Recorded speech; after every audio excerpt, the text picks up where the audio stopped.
Nešto sam rekla, ne sjećam se više što.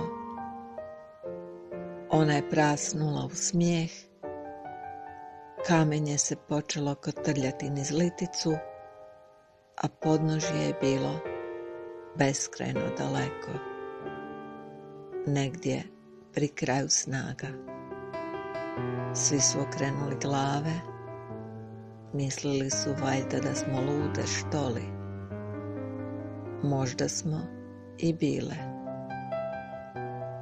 Ponekad se želim baš tako nasmijati, no trebam nekog poput sebe da mi pridržava trbuh dok silazim niz raj.